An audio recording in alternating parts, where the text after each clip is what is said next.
죽어라 일한 10년. 한국 돌아왔더니 사람들이 그랬습니다. 독일 가서 돈 좀 벌었다며? 그는 아무 말도 하지 않았습니다. 손톱 밑 52년째 안 지워지는 석탄 가루만 보여줬을 뿐. 2024년 그가 다시 독일에 갔습니다. 그곳 사람들은 그를 보자마자 말했습니다. 당신은 영웅입니다. 한국에선 무시당한 그 손. 독일에선 국가가 추모비를 세웠습니다. 한국인 광부, 당신들의 땀을 기억합니다.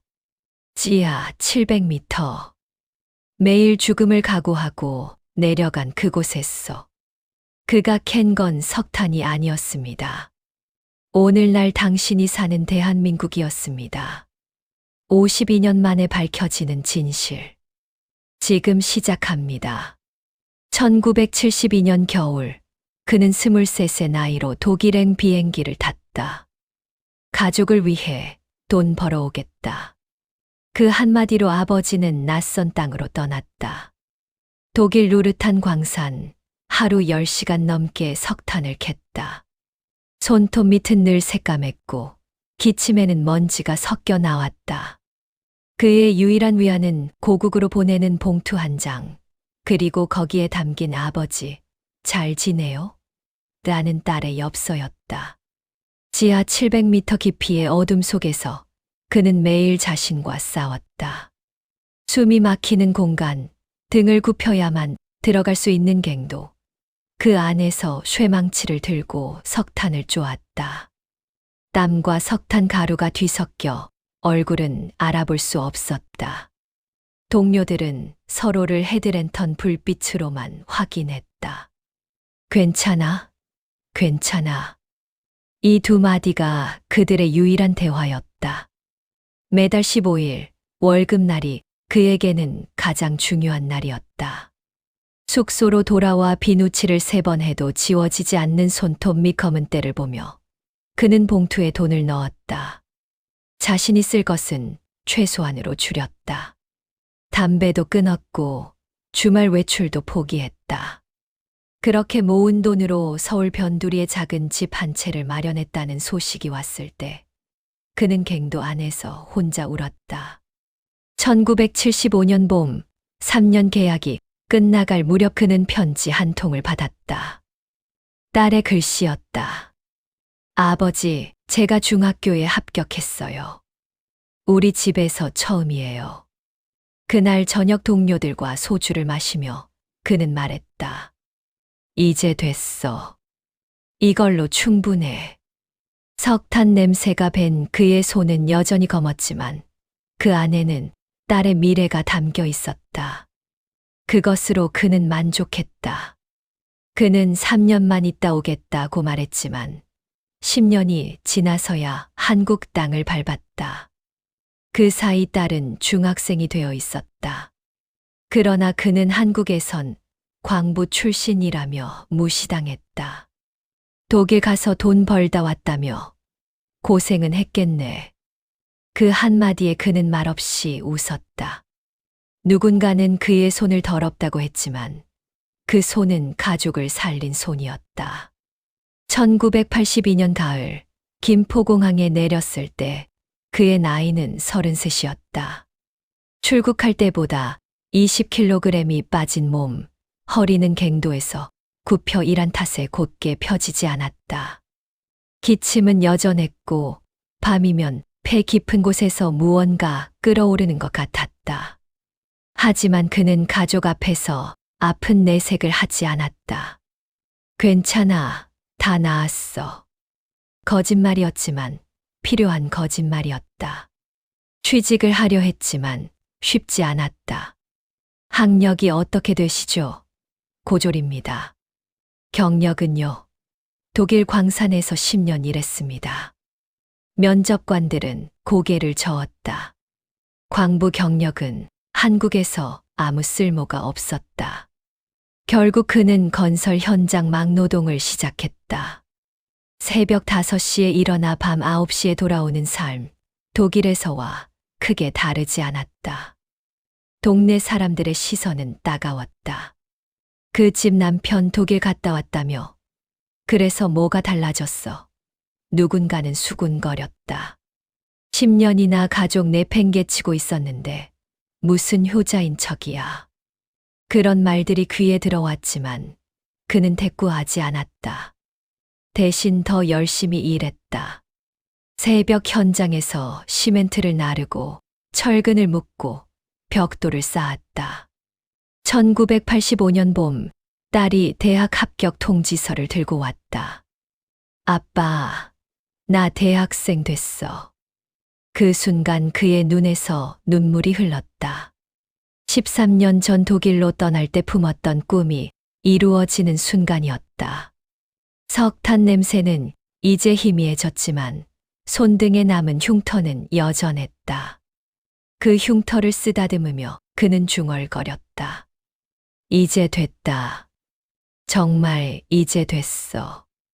누가 뭐래도 그의 선택은 옳았다. 2024년 90을 앞둔 그는 독일 초청으로 다시 그 땅을 밟았다. 공항에 내리자 코끝에 석탄 냄새가 스쳤다.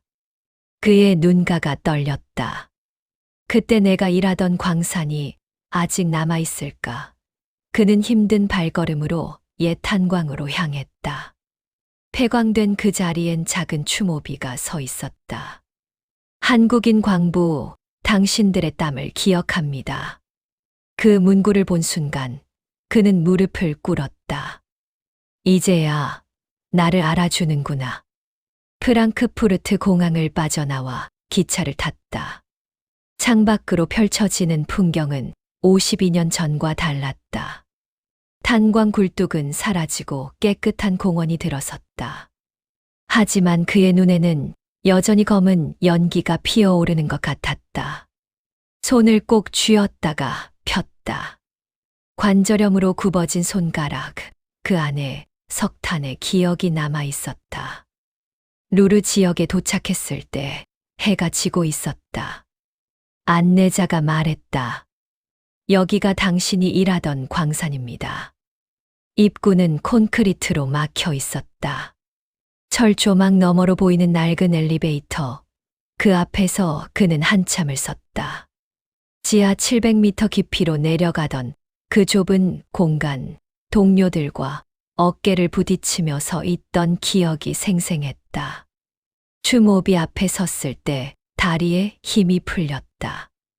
독일어와 한글로 새겨진 문구를 읽는데 눈물이 흘렀다. 1963년부터 1977년까지 한국에서 온 7,936명의 광부들이 이곳에서 일했습니다. 당신들의 헌신을 기억합니다. 그는 비석을 손으로 쓰다듬었다. 우리를 잊지 않았구나. 아직 기억해 주는구나. 동행한 딸이 아버지를 부축했다. 아빠, 괜찮으세요? 그는 고개를 끄덕였다. 딸은 이제 대학 교수가 되어 있었다. 그녀가 말했다. 아빠가 여기서 일하지 않았다면 오늘의 제가 없었을 거예요. 그 말에 그는 웃었다. 떨리는 손으로 딸의 손을 잡았다. 저녁 식사 자리에서 독일 시장이 말했다. 당신들은 우리나라 재건의 영웅입니다. 늦었지만 감사를 전합니다. 그는 고개를 숙였다. 50년이 지나 듣는 감사의 말, 그것으로 충분했다. 숙소로 돌아와 창밖을 바라보며 그는 중얼거렸다. 이제 편히 쉬어도 되겠구나. 석탄 냄새는 이제 추억이 되었고 그의 손은 비로소 쉴 수 있게 되었다. 그날 독일 방송국은 그를 인터뷰했다. 당시 어떤 마음으로 오셨습니까? 그는 오래의 뜸을 들이다 말했다. 그저 살려고 왔습니다. 그런데 지금은 이곳이 나를 기억해 주네요. 그 옆엔 당시 함께 일하던 독일 동료의 아들이 꽃다발을 들고 서 있었다. 아버지가 그때 한국인 광부들 덕분에 살아계셨어요. 그는 눈을 감았다. 그래, 우리가 괜히 간 게 아니었구나. 스튜디오에 앉았을 때 카메라 조명이 눈부셨다. 52년 전 갱도의 어둠과는 너무도 다른 풍경이었다. 진행자가 물었다. 가장 힘들었던 순간은 언제였습니까? 그는 잠시 말을 멈췄다. 매일이 힘들었습니다. 하지만 가장 견디기 힘들었던 건 딸의 편지를 받을 때였어요. 아빠 보고 싶어요 라는 한 줄을 읽으면서도 돌아갈 수 없었던 그 순간들이요. 인터뷰가 끝날 무렵 한 남자가 다가왔다. 60대 후반으로 보이는 그는 떨리는 목소리로 말했다. 제 아버지 한스 슈미트를 기억하십니까? 그 이름을 듣자 그의 눈이 커졌다. 한스. 빨간 헬멧을 쓰던. 맞습니다. 아버지가 돌아가시기 전 당신 이야기를 자주 하셨어요. 한국에서 온 젊은 광부가 얼마나 열심히 일했는지, 크리스마스에 함께 빵을 나눠 먹었던 이야기를요. 남자는 낡은 사진 한 장을 꺼냈다. 흑백 사진 속엔 젊은 그와 한스가 광산 입구에서 웃고 있었다. 이 사진 아버지 유품에서 찾았습니다. 그는 떨리는 손으로 사진을 받아들었다. 내가 이렇게 젊었구나. 사진 뒷면엔 독일어로 적혀 있었다. 나의 친구, 1974년 겨울. 방송국을 나서자 기다리던 사람들이 있었다. 모두 파독 광부 출신들이었다. 70이 넘은 노인들은 서로를 부둥켜 안았다. 자네도 살아있었구만. 그때 삼갱에서 일하던 김씨 아닌가. 그들은 독일어와 한국어가 섞인 말로 추억을 나눴다. 누군가는 울었고 누군가는 웃었다. 저녁 무렵 한 노인이 말했다. 우리가 여기서 흘린 땀이 결국 한국의 경제 발전에 보탬이 됐다더군. 우리 자식들은 대학도 가고 좋은 직장도 얻고 다른 이가 맞장구 쳤다. 그래, 우리가 자랑스러워도 되는 거지. 그는 고개를 끄덕였다. 그럼 우린 영웅이야. 잊혀졌을지 몰라도 우린 분명 영웅이었어. 밤하늘에 별이 떴다. 52년 전 그가 홀로 기숙사 창밖을 보며 고국을 그리워하던 바로 그 별들이었다. 이제 그는 혼자가 아니었다. 독일도 한국도 그를 기억했다. 석탄으로 검게 물들었던 그 시간들이 이제는 빛나는 역사가 되었다. 그는 하늘을 보며 중얼거렸다. 우리 참 대단했지.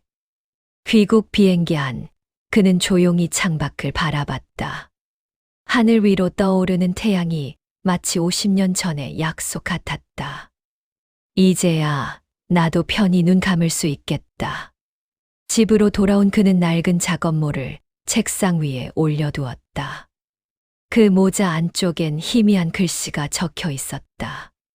대한민국 파독광부, 그의 손자녀들이 그걸 보고 말했다. 할아버지는 진짜 멋있어요. 그는 미소 지으며 대답했다. 그래, 그때는 돈을 벌러 갔지만 지금은 자부심을 가지고 돌아왔단다. 기내식을 먹으며 그는 생각했다. 52년 전 이 비행기를 탈 때는 두려움뿐이었다. 독일어 한마디 못하는 23 청년이 낯선 땅으로 가는 길. 주머니엔 가족 사진 한 장과 어머니가 싸준 마른 오징어가 전부였다. 지금은 다르다. 가방 안에는 독일 시장이 준 감사패와 동료들과 찍은 사진, 그리고 방송 인터뷰, 영상이 담긴 USB가 들어있었다. 인천공항에 도착하자 가족들이 마중 나와 있었다. 딸은 교수복을 입고 아들은 회사 정장 차림이었다. 손자녀 셋은 할아버지 하며 달려왔다. 그는 무릎을 굽혀 아이들을 안았다. 허리가 아팠지만 참았다. 할아버지가 독일에서 유명 인사가 됐다며요?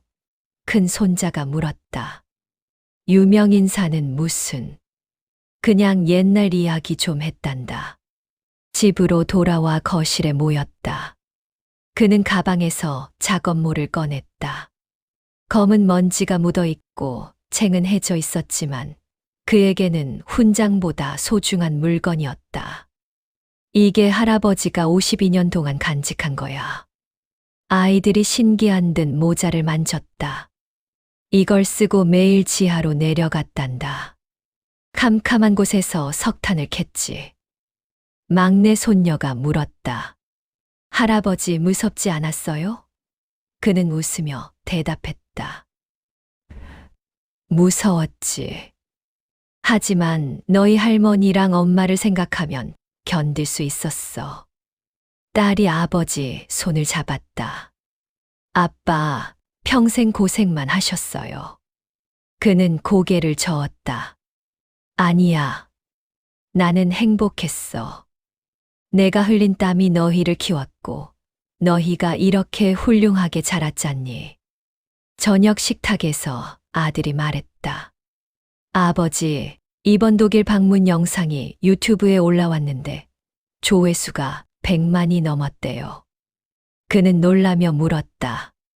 100만, 그게 많은 거야. 엄청 많은 거죠. 댓글에 다들 감동했다고, 존경한다고 써놨어요. 그는 쑥스럽게 웃었다. 이제 와서 뭘 존경해. 그날 밤, 그는 오랜만에 깊은 잠을 잤다. 꿈속에서 젊은 시절의 자신이 나타났다. 23세 청년은 물었다. 형님, 제대로 살았습니까? 90살 노인이 대답했다. 그래, 우리 제대로 살았어. 후회 없어. 새벽에 눈을 떴을 때 베개 씻이 젖어 있었다. 기쁨의 눈물인지 그리움의 눈물인지 구분할 수 없었다. 작업모는 이제 거실 장식장에 놓였다. 손자녀들이 올 때마다 그 모자를 보며 할아버지 이야기를 들었다. 할아버지가 남긴 건 돈이 아니라 자부심이란다. 너희도 어떤 일을 하든 자부심을 가지고 살아라. 그 말을 들을 때마다 아이들은 고개를 끄덕였다. 석탄 냄새 나는 손으로 일궈낸 역사가 이제 후손들에게 전해지고 있었다. 손톱 밑 52년째 지워지지 않는 검은 때. 그는 그걸 지우려고 하지 않았습니다. 그게 자신이 살아온 증거니까요. 오늘날 우리가 누리는 이 나라. 누군가의 검은 손이 만들었습니다. 7,936명의 파독 광부.